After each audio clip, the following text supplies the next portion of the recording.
Hello and welcome, I'm Fahd Husain. There is a moment unfolding in the Gulf tonight where conflict, diplomacy and energy politics are beginning to converge into one story. And that story is moving faster than many realize. The United States and Iran remain locked in a tense standoff with no clear breakthrough yet in sight.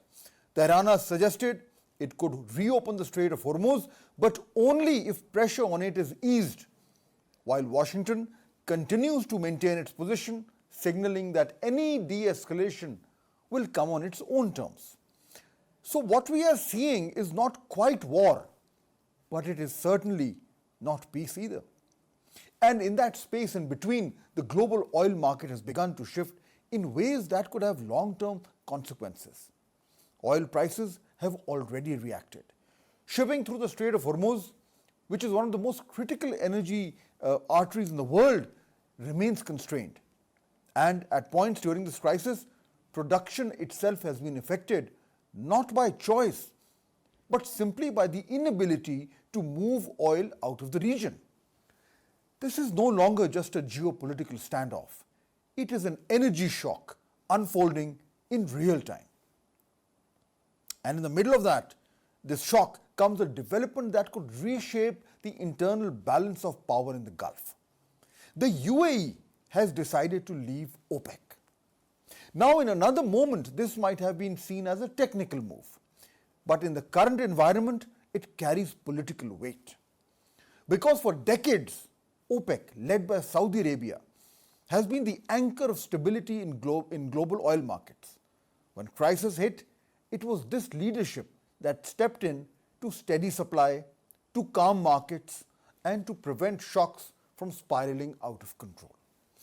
That stabilizing role matters even more in a moment like this. The UAE's decision, therefore, is not just about production levels or quotas. It reflects a shift in priorities, a move towards pursuing national strategy over collective coordination at a time when coordination is needed the most.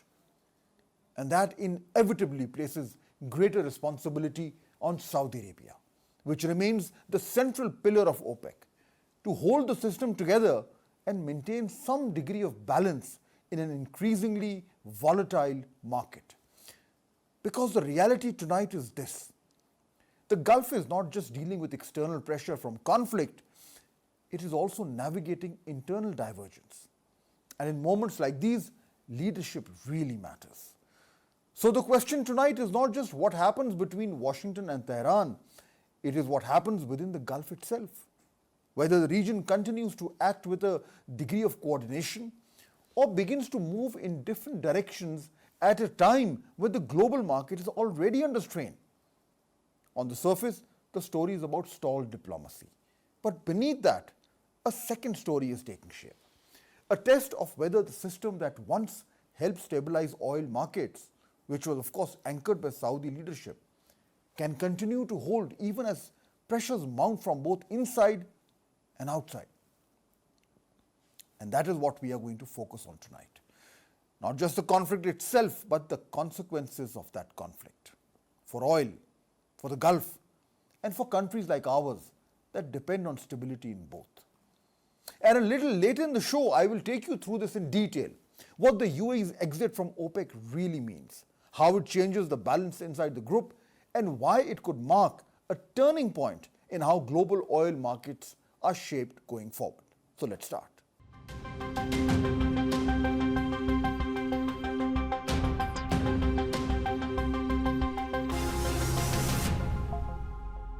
To dive deeper into the story, we are now joined from Delaware, USA, by Dr. Gregory Gause. He is the Associate Fellow, Middle East Institute in Washington, D.C., and also Professor Emeritus of International Affairs, Bush School of Government and Public Service, Texas A&M University. Dr. Gause, welcome to our show. It's my pleasure to be with you. So I know that you've done a lot of work also in the Middle East, which makes it very useful and appropriate for us to now dive into this latest development which has happened in the Middle East. I'm talking, of course, about the UAE opting out of OPEC. Now there is an economic dimension to that in terms of what happens to OPEC and what happens to international oil prices. But there is a political angle to it also, with the UAE now breaking ranks with Saudi Arabia. So let's first start with the political angle. What do you think is the most significant aspect of UAE taking such a huge decision? I think it's the timing. The officials in the Emirates had talked for some time about the constraints they felt being in OPEC, the quotas imposed. But to announce the withdrawal in the midst of the Gulf crisis, before this war is over, and I think we have to say the war continues on, even though there's a ceasefire in the actual firing of missiles and drones, because there's no political settlement yet. The timing of this at a time when all of the Gulf states came under attack from Iran, and they had presented, at least to some extent, a united front in opposition to Iran. For the Emirates to announce the withdrawal from OPEC, which is a direct challenge to Saudi Arabia, because if you were in OPEC, it meant that you acknowledged that Saudi Arabia was the leader of the oil producers, and for the Emirates to do this at this time, I think sends a clear signal of a rejection of Saudi leadership in general. And this rejection, of course, can have so many consequences. We are looking at a conflict which is still very much on, as you said. And it's hard to say where it will go. We do know that the Iranians are expected to come out with another peace proposal, which will be routed through Pakistan once more to Washington. And we don't know what the reaction would be from President Trump, but clearly at some point there will be a deal. That's safe to assume. We don't know what it will take. But once this conflict comes to end, the geopolitical map of the Gulf is going to be changed, as you just said. Now, Dr. Gause, Pakistan was never a major player in the Gulf. It was primarily restricted to South Asia. But in this conflict, we've seen Pakistan playing a very active, in fact, a leading role in the affairs of the Gulf and West Asia. And we also have now a defense pact with Saudi Arabia. So when you look at the post-conflict political dynamics of the Gulf region, what stands out? So I think that what stands out to me, first and foremost, is a big question mark, and that question mark is where Iran goes. The purpose of this war, from the Israeli and American perspective, to be completely frank about it, it was to change the regime in Iran, and that has not happened. Where the Iranian regime goes, in a more hardline direction, in a more conflictual direction, or whether after this war ends, its own internal problems and contradictions force it to take a more modest stance, is, I think, the biggest question. But the other question, as we talked about earlier, is where do the Gulf countries go? Even though they were all subject to Iranian attack here, and even though they had all taken a roughly similar position in this war, it appears that the Gulf states are going to go in different directions. The Emiratis have doubled down on their relationship with Israel during this war.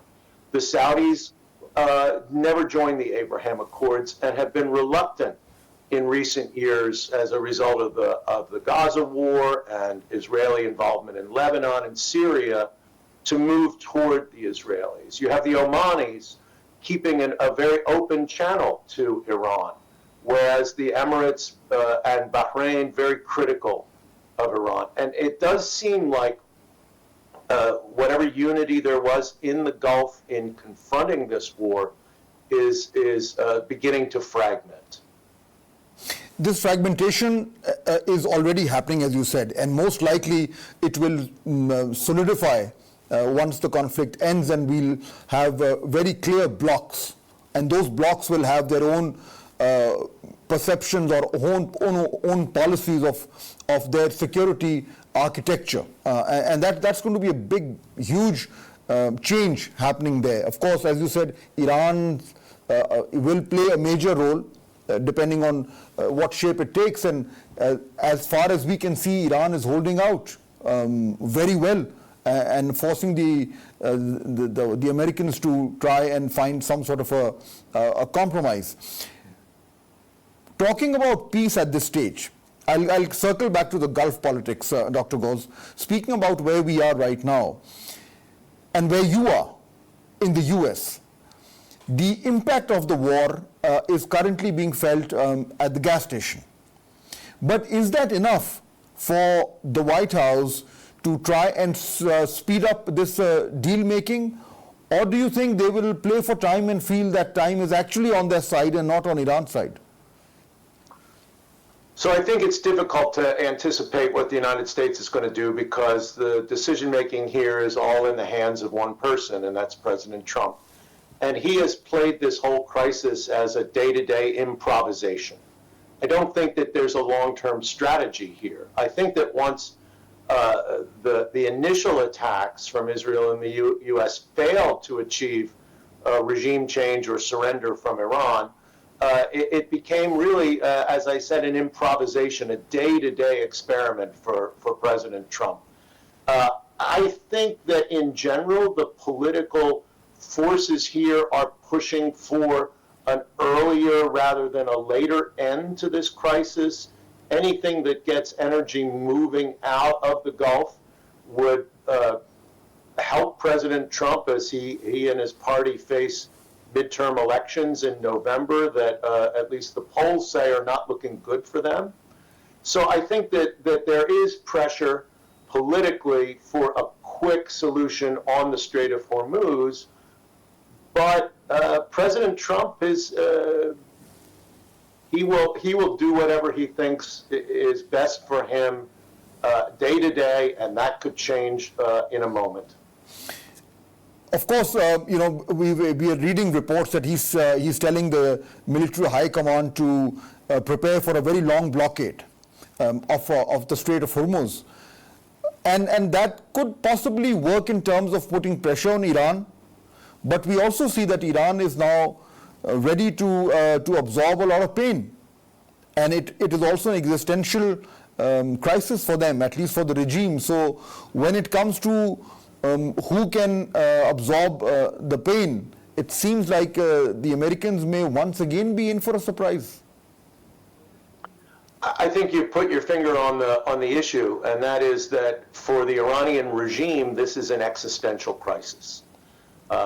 They understand that the Americans and the Israelis were coming after the regime as a whole, and they can't come out of this war looking weak, and thus they're going to attempt to claim victory, and victory goes beyond just staying in power for them.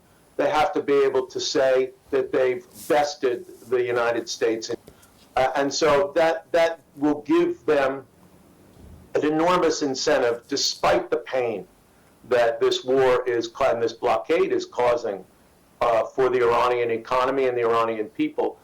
They will have a lot of incentive to stick to their guns. And as I said, it's so difficult to anticipate President Trump. President Trump, he can turn 180 degrees in one day. He can talk about destroying the Iranian civilization one day, and the next day extend a ceasefire and talk about a deal that will make Iran great again. So we're in a position where the biggest player in this game is also the most unpredictable. And one reason for that possibly is that the situation as it stands now is not what perhaps a lot of people in the White House thought would be.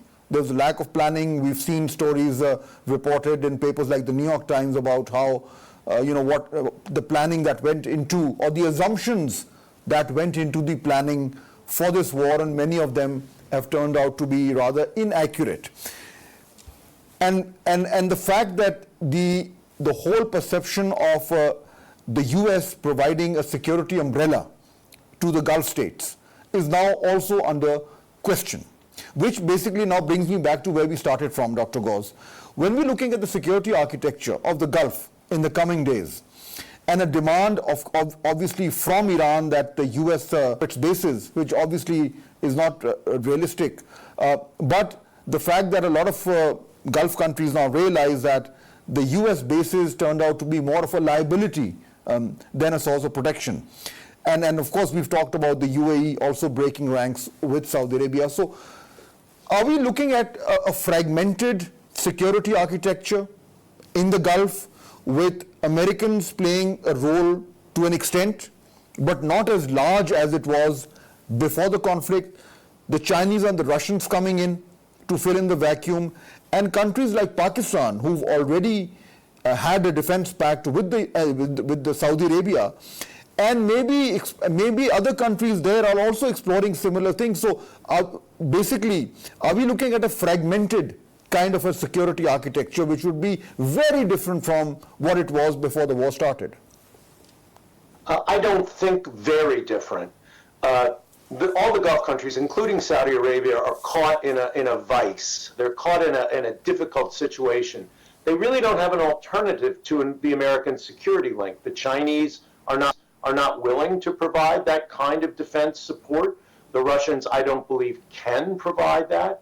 I think all of the Gulf countries are going to be looking to develop the resilience of their defenses. And that means going to East Asia, going to Europe, but that doesn't mean rejecting the core American security commitment that they've all made.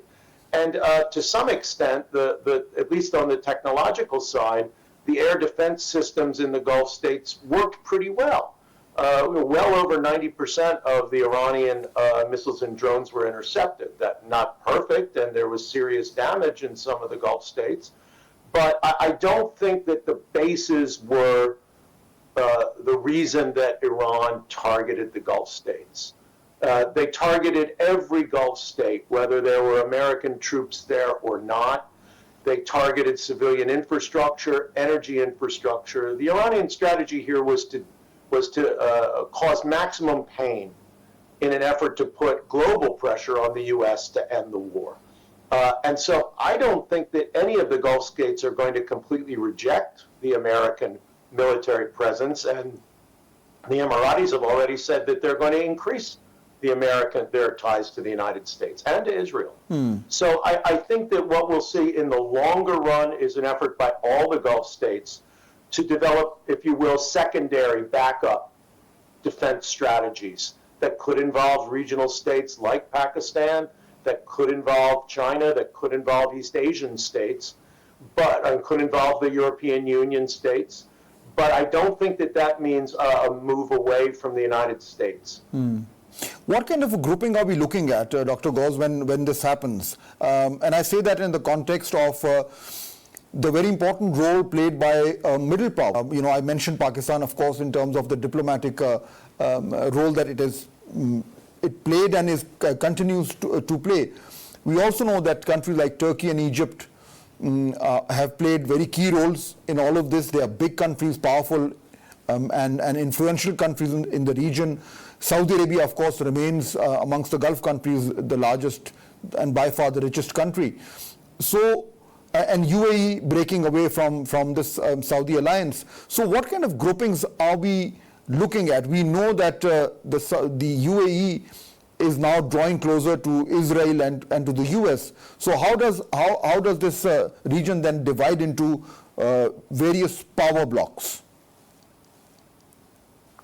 So I think that we have to understand that this notion of blocks can be very flexible in the Middle East. What appears to be a solid alliance can break apart. I think that this is a very transactional region. Just a few years ago, the Turks and the Saudis were at daggers drawn, and now Turkey and Saudi Arabia seem to be cooperating much more closely. I think that less than 3 years ago, the Emirates and Saudi Arabia were proclaiming that they had a relationship closer than any other, a very special relationship, and now they see things very differently. I think that we have to understand that this is a very fluid area, and that a lot of the efforts to reach out to extra regional and middle powers made by the Gulf states are to increase their choices, not to change their fundamental direction. I think that what we're going to see in the wake of this war will depend enormously on where Iran goes, and I think all of the players involved are going to maintain the ability to hedge. They're going to maintain strategic choices. They're going to be fluid in the way that they deal with their security partners. I don't see firm and established blocks coming out of this. In fact, I see more fluidity. Based on all of this, finally, Dr. Gause, in this very program earlier this month, I spoke with Dr. Mher Sahakyan, and then I also spoke with Dr. Robert Pape. Both of them have been very vocal in their analysis of this war. And both of them agreed that after this war, Iran is going to emerge as a major power, completely opposite to what the Americans wanted. Would you also agree with this assessment? Yeah, Professors Mher Sahakyan and Pape, for whom I have great respect, the Chicago boys, I think that they are on to something. Iran has sought, through its nuclear program, to develop a serious deterrent tool, a serious deterrent weapon. But what we've found is that they've always had that deterrent weapon, and that's the closing of the strait. And they did it much more easily, I think, than most people thought they would. And they did it much more precisely, allowing their own shipping through, stopping other shipping. That proved to be a real surprise. However, the Iranians have real problems as well. And that's why I don't think that they emerge that much stronger from this war. You'll recall that over the past, I'd say, 8 years, the Iranian people have risen up in various degrees against their government 3 times. And most seriously, just before this war. That's one of the reasons why the Trump administration thought that they could overthrow the regime with an air war. And the economic costs of this war we will see will be felt in the Iranian population going forward. And after this war is over, not during it, but after this war is over, we'll have to see how this government, a more hardline government, deals with a mobilized population that is increasingly unsatisfied with their lot, with their economic situation, and with the way the government handles the economy. That is the Achilles heel of the Iranian regime. Very well said. Dr. Gregory Gause, such a pleasure to have you with us and hear your analysis. Thank you for joining us.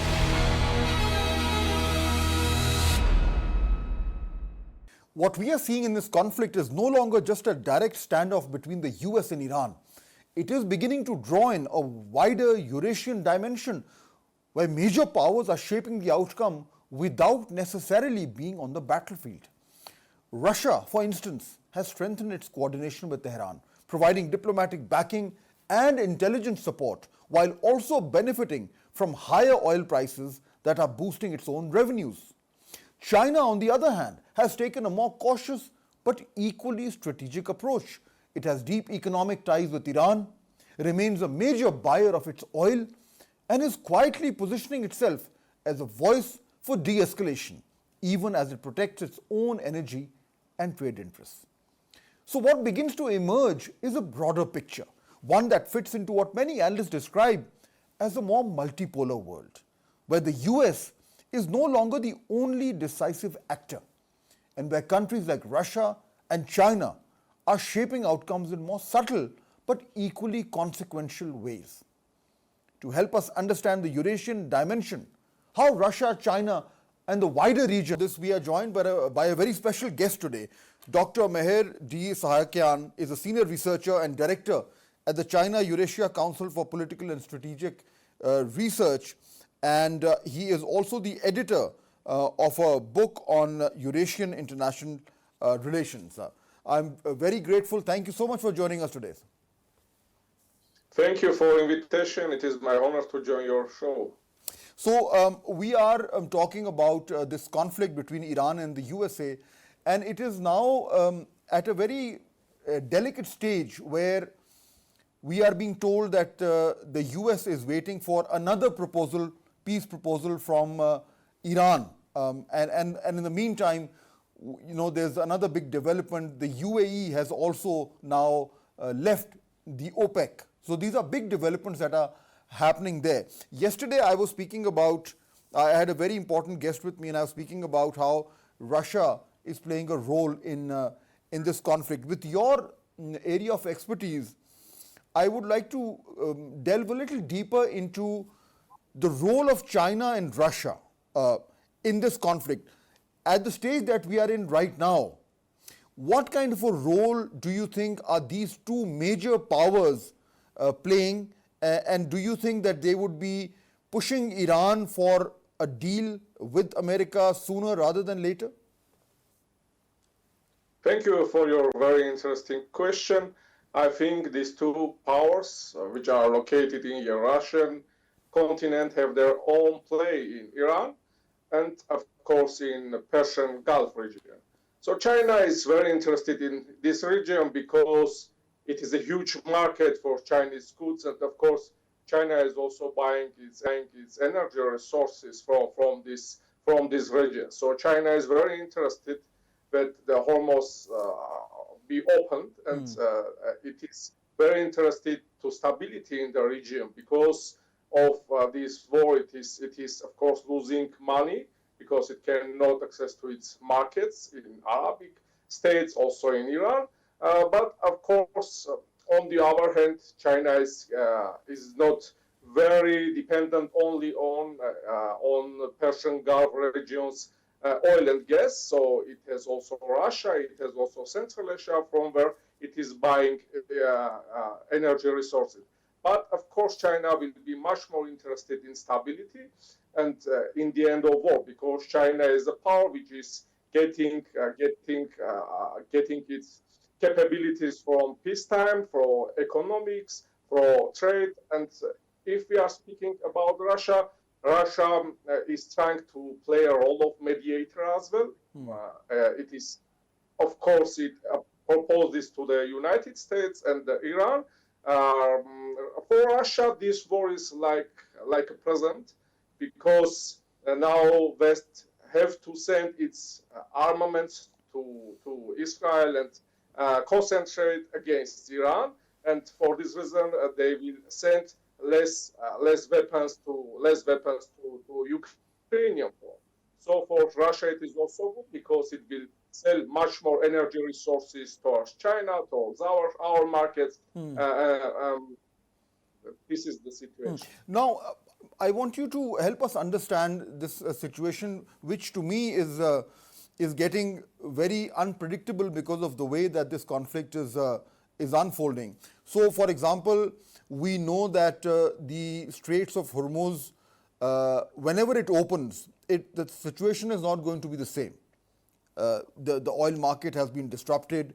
The flow of oil has not only been blocked, but I think all the oil producers now will be looking at this entire market in a very different way, and probably looking for alternate routes. We know that the UAE has already exited OPEC, and there are questions being asked about the kind of impact that OPEC can now have on the oil market. We also know that the United States is one of the largest exporters of oil, and they've always had this uncomfortable relationship with OPEC. So now if the UAE goes closer to the US, that will have an impact on oil supplies and, of course, oil price. Now, linked to that is the fact that Russia is also one of the largest producers, exporters of oil and natural gas.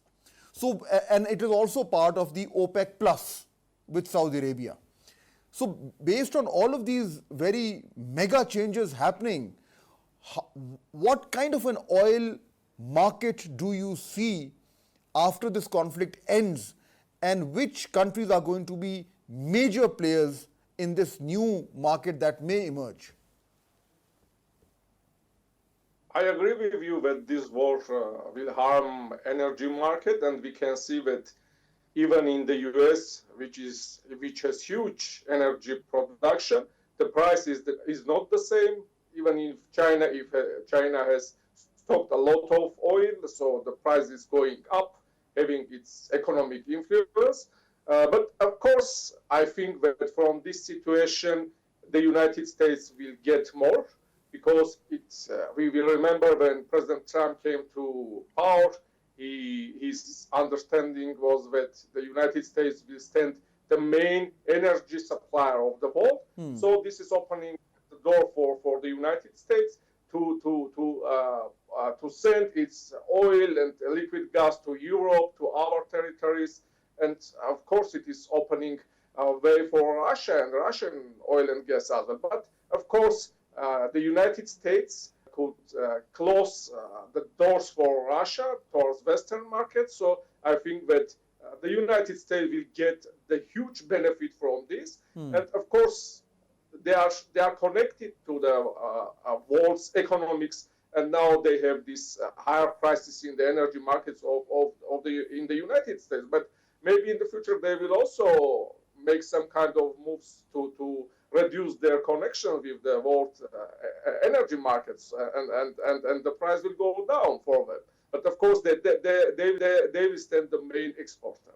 And Russia, of course, also will work mostly on China, on India, because China has gas and oil pipelines which are coming directly from Russia. For this reason, for China, Russia is very important player, not only in global security issues, but also for its own energy issues. We need to remember that China is at first China is the big economy, big factory, and it needs energy resources for developing economics and for its own security. Because of that demand, of course, China with its economy growing at such a fast pace and its dependence on oil from the Straits of Hormuz, what kind of a change in policy or approach could we expect from China in terms of its energy requirements? In other words, what lessons would China learn from this present conflict, and would they try and reduce their dependency on energy from the Gulf? China is already doing some steps. It is growing its green energy capabilities. And of course, it also builds some pipelines to Central Asia. I mean, China Central Asia gas pipeline. It is taking also oil from this region. It has several other pipelines with Russia, Myanmar, and other states. So it is not totally dependent from Gulf region. But of course, states such as Saudi Arabia, UAE, and others still they are exporting a huge amount of energy resources towards China. I think that in the future, China will do more investments on green energy production, and it will grow up this potential, which it is all. And finally, I want to ask some questions, or maybe just a broad analysis on the impact of this current conflict on the Ukraine war. And let me try and frame it for you. We know that President Trump is going to China in May. It's a very important trip. We also know that Iran is trying to get Russia to help out in the conflict. The Iranian foreign minister was recently in Moscow. We also know that the Europeans have not helped out President Trump as he was expecting to. And they are one of the biggest stakeholders in the Ukraine war. So keeping in mind all of these, once this conflict ends in the Gulf, and obviously there will be no clear winner, what kind of an impact would it have on the Ukraine war, and would the outcome of the Gulf war strengthen Russia's position in Ukraine and help them get a better deal to end the war soon? You are right that in the Russian geopolitical chessboard, all conflicts are interconnected. However, it is hard to guess what kind of impact will have this war. But we can see that if we are mentioning that now West is mostly focused on Iran and the United States, Israel are sending their weapons toward this direction, and but on the other hand, Russia is also not getting drones and missiles from Iran. We know that during the Russo-Ukrainian war, Iran exported a huge quantity of drones and missiles to Russia. So Russia has not this kind of support from Iranian side. And now you are right, Minister Archie was in Russia, and Russia diplomatically and politically supports Iran. But on the other hand, I don't think that President Putin wants to harm his relations with President Trump. And I think that there is also negotiations are going on from Iranian side as they want to get their missile and anti-air defense systems from Russia, which they signed agreement, but they need to get it next year. So everything is interconnected, and I think that we will not have a winner in Gulf War, but we will have losers. I think that from this war, all sides are losing. I mean, Iran is losing. It lost a lot because of the death of its political military leadership. I think that strategically, the United States and President Trump is also in a very good position. And if we are speaking about Ukrainian war, I do not see the end in the near future as well, because I do not see that sides are interested to finish this war. Because Russia wants to take more, Ukraine wants to take back its lands, the Europe wants to the victory of Ukraine, and it is going on so in this way. So all sides, unfortunately, they are interested to keep going. Pakistan, of course, is a very important member or part of the Eurasian geopolitical landscape, and our role in this conflict has of course been appreciated by all concerned. You also know very well that we enjoy excellent relations with China, with the US, with Iran now, with of course the Gulf countries. We have a defense pact with Saudi Arabia, and Pakistan has also developed excellent relations with Russia. So being in this unique position and given the role that we have played and continue to play in trying to find a peaceful settlement, how do you think Pakistan's diplomatic stature has increased? Yes, you are right. I do agree that Pakistan played a constructive role, and its impact and influence in Russian geopolitics will rise after this kind of mediation. And of course, it has its own strategic partnership with China. We see that recently it is some kind of strengthening its cooperation with the United States, and of course it can play a role, and of course maybe Pakistan can also play a role of the bridge between let's say Iranian oil and energy resources in China. And on the other hand, I also want to mention that fortunately, as you know, last year Armenia and Pakistan established diplomatic relations, and I hope and I think that now it is good time also to develop relations between Pakistan and Armenia. Dr. Mher Sahakyan, thank you so much for joining us and sharing your very valuable inputs with us.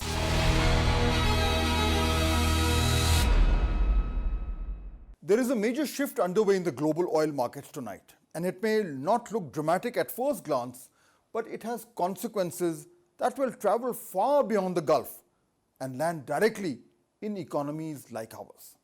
the United Arab Emirates has decided to leave OPEC. Now, that may sound like a technical decision, something that belongs in the world of energy policy. But in reality, it tells a much bigger story. It tells us that the system which once helped manage oil prices is beginning to loosen.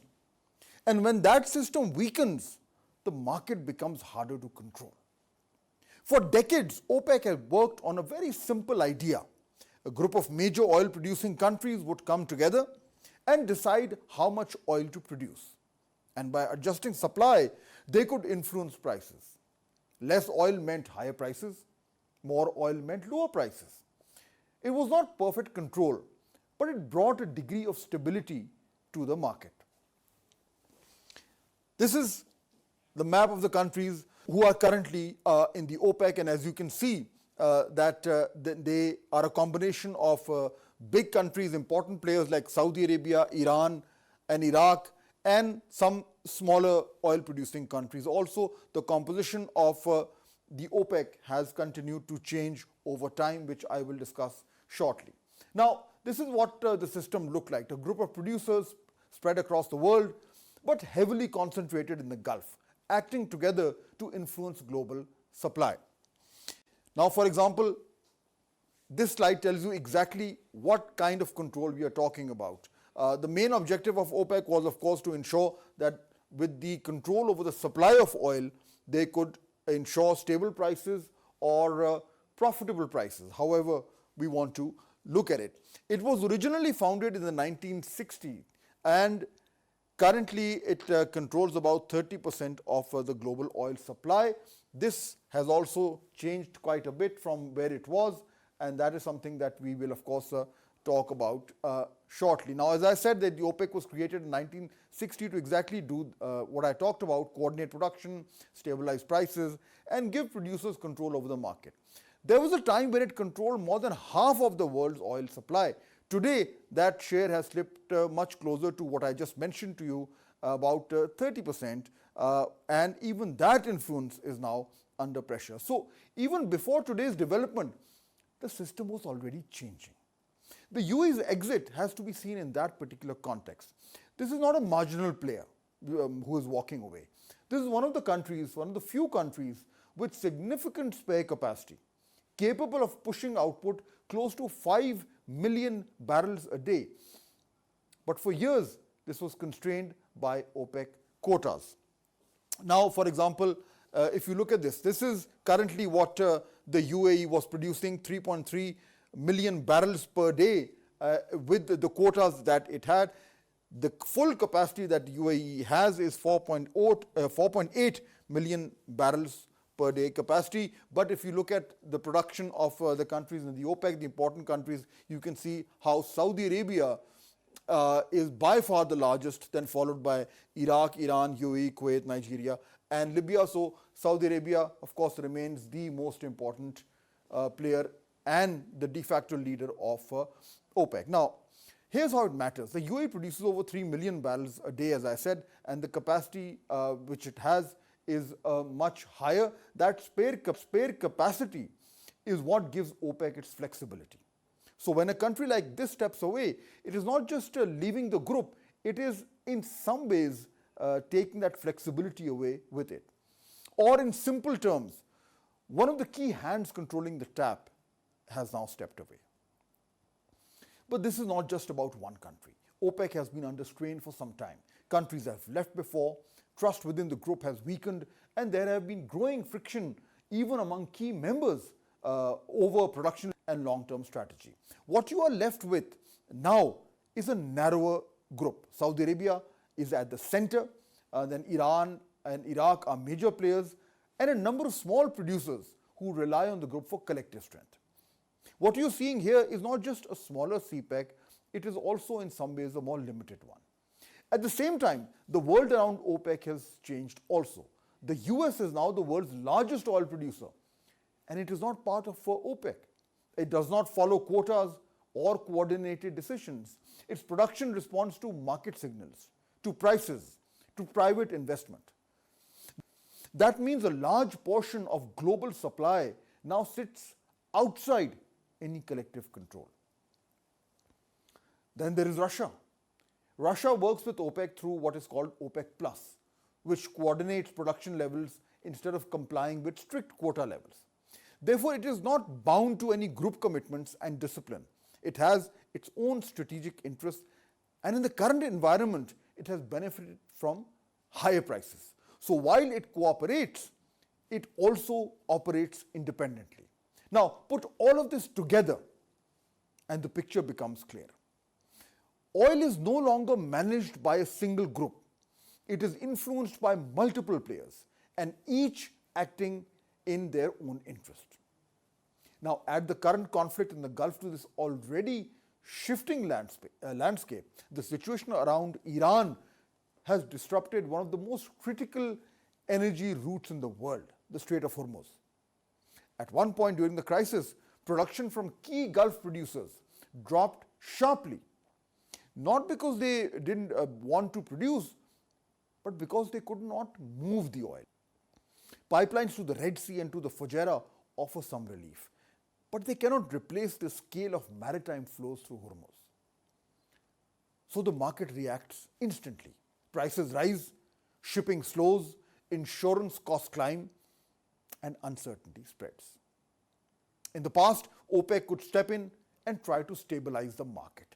Today that ability is far more limited. The market is no longer reacting to primarily to decisions. It is reacting to disruptions. So what does this mean going forward? It means the market becomes more volatile. Prices will move more sharply, both up and down, because there is no longer a single mechanism that can smooth these movements. Saudi Arabia and a few others may still try to guide the market, possibly in coordination with Russia, but that influence is limited than it once was. What we are moving is a system where oil prices are shaped less by coordination and more by competition, conflict, and individual national strategies. And that brings us home. Because for countries like Pakistan, this is not an abstract shift, this is immediate. Pakistan imports energy. It is exposed to global price movements. When oil prices rise, impact is felt quickly. Fuel becomes more expensive, transport costs increase, electricity becomes harder to manage, and inflation begins to build pressure. And in a situation where prices can spike suddenly, not gradually, economies like ours do not get time to adjust. They absorb the shock in real time. So the story tonight is not just about the UAE leaving OPEC. It is about what that departure represents. A move away from controlled oil markets towards contested oil markets. And that has consequences because when oil stops being managed by a few and starts being contested by many, the system becomes less predictable, more volatile, and more vulnerable to shocks. So the bottom line is very simple. The world is moving from controlled oil markets to contested oil markets. And that means more uncertainty, more instability, and more pressure on economies like ours.